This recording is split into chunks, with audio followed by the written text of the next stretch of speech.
తెలుగువాడుగా భారతదేశంలో ముఖ్యంగా ఆంధ్ర రాష్ట్రంలో ముఖ్యమంత్రిగా ఆ తర్వాత భారతదేశంలో ప్రధానమంత్రిగా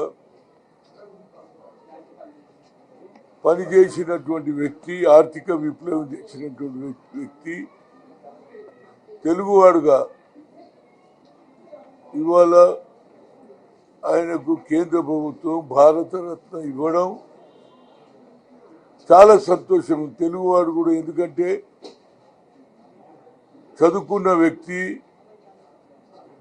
అనుభవం ఉన్న వ్యక్తి, భారతదేశాన్ని ముందుకు తీసుకుపోవాలని ఆలోచనతో ఆర్థిక విప్లవం తెచ్చి ఇవాళ కొన్ని లక్షల మందికి ఉద్యోగాలు రావడం కానీ, యావత్ ప్రపంచంలో కూడా భారతదేశం ఒక అడుగు ముందుకే ఏడ్చిన టీవీ గారితో నాకు దగ్గర సంబంధాలు. ఆయన ముఖ్యమంత్రి ఉన్నప్పుడు నేను యువజన కాంగ్రెస్లో పనిచేశాను. తర్వాత నా అదృష్టం ఆయన ఏఐసిసి అధ్యక్షుడు కావడానికి, ఆనాడు పిసిసి ప్రెసిడెంట్గా మెంబర్షిప్ చేయించి ప్లీనరీ సెషన్ చేసి ఆయన దేశానికి ఏఐసిసి అధ్యక్షుడుగా ఆయనకున్న పరిచయాల మీద నేను చాలా సంతోషపడుతున్నా, గర్వపడుతున్నా.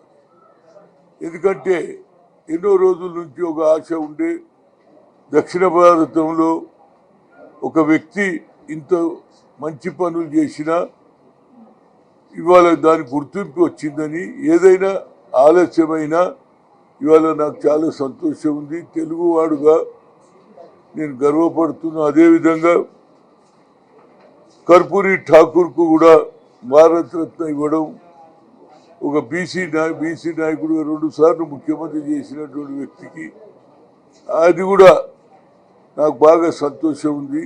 తప్పనిసరిగా కొన్నేళ్ల తర్వాత ఆయన గుర్తింపు రావడం, ముఖ్యంగా మా సోనియా గాంధీ గారు కూడా ఎంతో సంతోషంగా వారికి స్వాగతం పలికారు. కేంద్ర ప్రభుత్వం ఒక మంచి నిర్ణయం తీసుకున్నది, దానికి నా హృదయపూర్వక ధన్యవాదాలు.